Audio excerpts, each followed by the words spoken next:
चलिए प्रिय मित्रों, आज हम साइंस के 25 क्वेश्चंस का हल देखेंगे जो बार बार पूछे जाते हैं और यह सभी परीक्षाओं में पूछे गए हैं। रेलवे ग्रुप डी हो, एमपी पुलिस हो, एसएससी हो, नीट हो, सभी में यहाँ पूछे जाते हैं। तो प्रश्न नंबर फर्स्ट है पहला अपना, किस माध्यम में ध्वनि की गति सर्वाधिक होती है?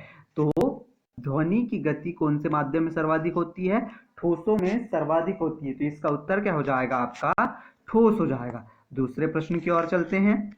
दूसरा प्रश्न है, जब कोई वस्तु वृत्तीय पथ पर गति करती है तो घूर्णन करती हुई वस्तु पर केंद्र की ओर लगने वाला बल क्या कहलाता है?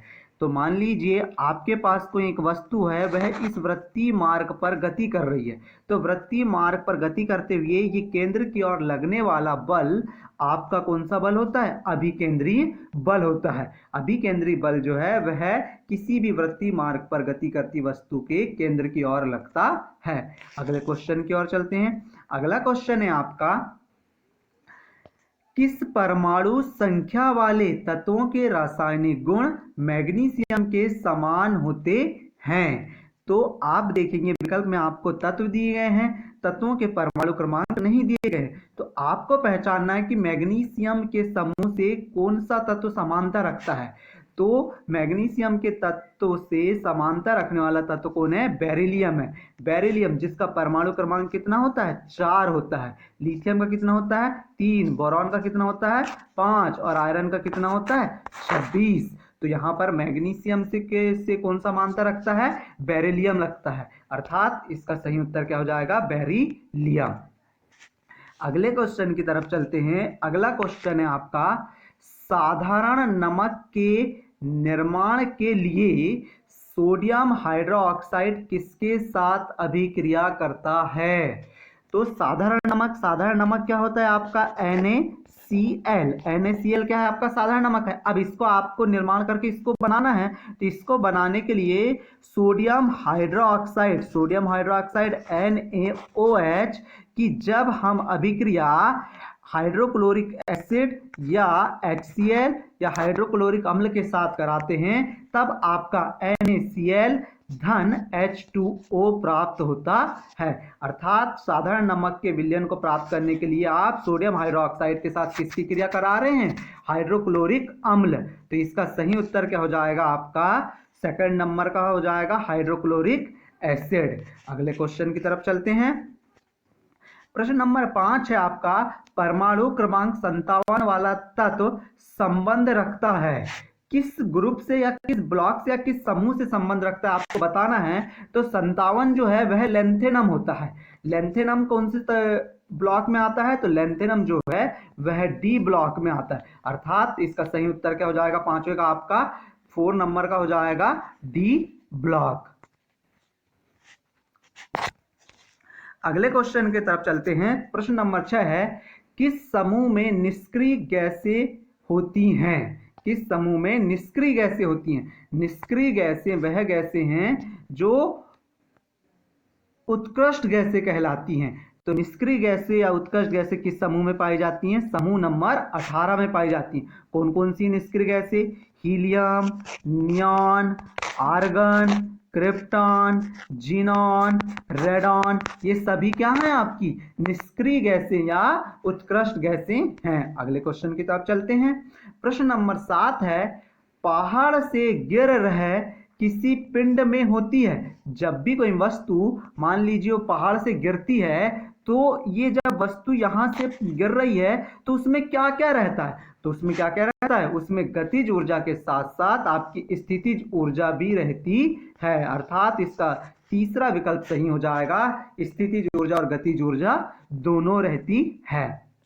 अगले क्वेश्चन है आपका प्रश्न नंबर 8, चंद्रमा पर किसी वस्तु का भार पृथ्वी पर इसके भार का कितना गुना होता है? तो इसका सही उत्तर है आपका 8वें का तीसरा बोले तो 1/6। अर्थात अगर कोई वस्तु पृथ्वी पर 66 भार की है, अर्थात 66 किलोग्राम की है, तो उसका द्रव्यमान जो होगा या भार चंद्रमा पर कितना हो जाएगा? 1/6 से अपन 66 को भाग देते हैं तो कितना आ जाएगा 11, अर्थात वह कितने किलो की होगी चंद्रमा पर, वह 11 किलो की होगी, या 11 उसका द्रव्यमान होगा या भार होगा। अगला क्वेश्चन है आपका, परमाणु संख्या के आधार पर तत्वों का वर्गीकरण किसने किया। यहां पर आपसे पूछा है परमाणु संख्या के आधार पर, तो परमाणु संख्या के आधार पर मोजले ने किया। मोजले ने बताया कि परमाणु संख्या के आधार पर सारणी को व्यवस्थित करने पर आवर्त सारणी निश्चित रूप से व्यवस्थित होती है। तो उन्होंने एक कथन दिया कि तत्वों के भौतिक एवं रासायनिक गुण परमाणु संख्या के आवर्ती फलन होते हैं। उसी प्रकार मेंडलीफ ने भी क्या करा, परमाणु द्रव्यमान के आधार पर तत्वों को वर्गीकृत किया। प्रश्न नंबर 10 की तरफ चलते हैं। प्रश्न नंबर 10 है, 4 कार्बन परमाणु वाले हाइड्रोकार्बन के साथ जुड़ने वाला उपसर्ग क्या है। ऐसा कार्बन परमाणु जिसमें 4 कार्बन होते हैं तो उसके साथ जुड़ने वाला उपसर्ग कौन सा है। मैथ मतलब 1, एथ मतलब 2, प्रोप मतलब 3, ब्यूट मतलब 4। अब यहां पर आपसे 4 कार्बन पूछा है, अर्थात विकल्प नंबर चौथा अपना सही है, ब्यूट। अगला क्वेश्चन है आपका 11वें नंबर का, 2 फोकस दूरियों वाले लेंस का उपयोग किस रोग से पीड़ित व्यक्तियों द्वारा किया जाता है। तो इसका सही उत्तर है आपका चौथा, 1 और 3 दोनों, अर्थात निकट दृष्टि दोष और मायोपिया दोनों एक ही है। तो दोनों दोषों से पीड़ित व्यक्ति के लिए आप 2 फोकस दूरी वाला लेंस का उपयोग करते हैं। अगले क्वेश्चन की तरफ चलते हैं। क्वेश्चन नंबर है 12, बल और विस्थापन का गुणनफल क्या कहलाता है। बल और विस्थापन का गुणनफल क्या कहलाता है, कार्य कहलाता है। अगला क्वेश्चन है आपका, क्वेश्चन नंबर है 13, कौन सी धातु कक्षीय तापमान पर द्रव अवस्था में पाई जाती है। आपसे यहां पर धातु पूछा गया है, तो धातु कौन सी है। यहां पर धातु जो है पारा, वह कक्षीय तापमान पर द्रव अवस्था में होती है। ब्रोमीन क्या है, ब्रोमीन अधातु है जो द्रव अवस्था में तो होती है पर वह कैसी है, धातु नहीं है, वह अधातु है। प्रश्न नंबर 14 की तरफ चलते हैं। प्रश्न नंबर 14 है, यांत्रिक ऊर्जा होती है। यांत्रिक ऊर्जा कैसी होती है, यांत्रिक ऊर्जा गतिज ऊर्जा और स्थितिज ऊर्जा दोनों का योग होती है। तो आपका 14 का सही आंसर क्या है, गतिज ऊर्जा और स्थितिज ऊर्जा, अर्थात चौथे नंबर का सही है। 15वां क्वेश्चन है आपका, त्वरण का एसआई पद्धति में मात्रक क्या है। पहला विकल्प है मीटर गुणा सेकंड, दूसरा विकल्प है आपका मीटर प्रति सेकंड, तीसरा है मीटर प्रति सेकंड का वर्ग, चौथा है मीटर का वर्ग। तो 15 का कौन सा सही हो जाएगा, आपका तीसरा सही हो जाएगा, मीटर प्रति सेकंड का वर्ग। मीटर प्रति सेकंड का वर्ग किसका मात्रक है, त्वरण का मात्रक है। क्वेश्चन नंबर 16 की तरफ चलते हैं।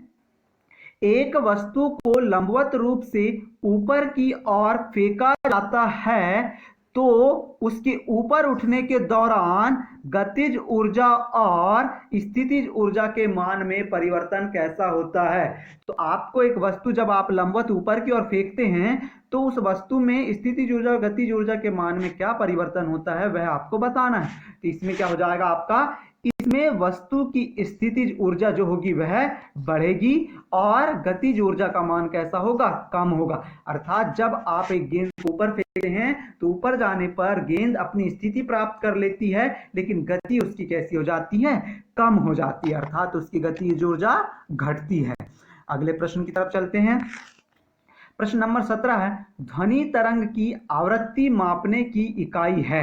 तो ध्वनि तरंग की आवृत्ति मापने की इकाई क्या है, आपकी हर्ट्ज है। हर्ट्ज के द्वारा आप ध्वनि तरंग की आवृत्ति मापते हैं। डेसिबल क्या है, ध्वनि का मात्रक है। ओडोमीटर क्या है, दूरी मापने का। और हाइड्रोमीटर क्या है, द्रव का अपेक्षित घनत्व मापा जाता है। अगले क्वेश्चन की तरफ चलते हैं। अगला क्वेश्चन है आपका 18वां, फूल के नर प्रजनन भाग को क्या कहते हैं। फूल के नर प्रजनन भाग को क्या कहते हैं, पुंकेसर कहते हैं। फूल के नर प्रजनन भाग को पुंकेसर या पुमंग कहते हैं। फिर स्त्री के नर प्रजनन भाग को क्या कहते हैं, स्त्री केसर या जायांग कहते हैं। स्त्री केसर या जायांग कहते हैं। तो आपका वो 18वें का सही उत्तर क्या हो जाएगा, आपका पुंकेसर, ए नंबर का फर्स्ट। अगला क्वेश्चन है आपका 19 नंबर का, ओडोमीटर का उपयोग किया जाता है। ओडोमीटर का उपयोग अभी अपन ने देखा था। तो ओडोमीटर का उपयोग कहां किया जाता है, दूरी मापने में किया जाता है। अगले क्वेश्चन की तरफ चलते हैं। अगला क्वेश्चन है आपका 20वां, वी टेकर के अनुसार वर्गीकरण के किस समूह में शामिल जीवों में पूर्णतः विकसित नाभिक नहीं पाया जाता है। वी टेकर ने अपना 5 जगत वर्गीकरण दिया। यह अमेरिका के रहने वाले वैज्ञानिक थे और इन्होंने 1969 में अपना 5 जगत वर्गीकरण दिया। 5 जगत में बांटा है जीवों को। तो 5 जगत कौन कौन से थे? समूह प्लांटी पहला, दूसरा एनिमेलिया, तीसरा मोनेरा, चौथा कवक और पांचवा क्या था? प्रोटिस्टा है। तो आपसे यहां पूछा गया है कि जब उसने समूह में बांटा तो जीवों में पूर्णतः विकसित नाभिक नहीं पाया जाता था। ऐसा कौन सा समूह है? तो ऐसा कौन सा समूह है? वह समूह है आपका समूह मोनेरा। अर्थात 20 का सही आंसर क्या है? तीसरा समूह मोनेरा। अगले क्वेश्चन की तरफ चलते हैं। एक संपीड़ित स्प्रिंग में कौन सी ऊर्जा होती है? एक संपीड़ित स्प्रिंग में कौन सी ऊर्जा होती है?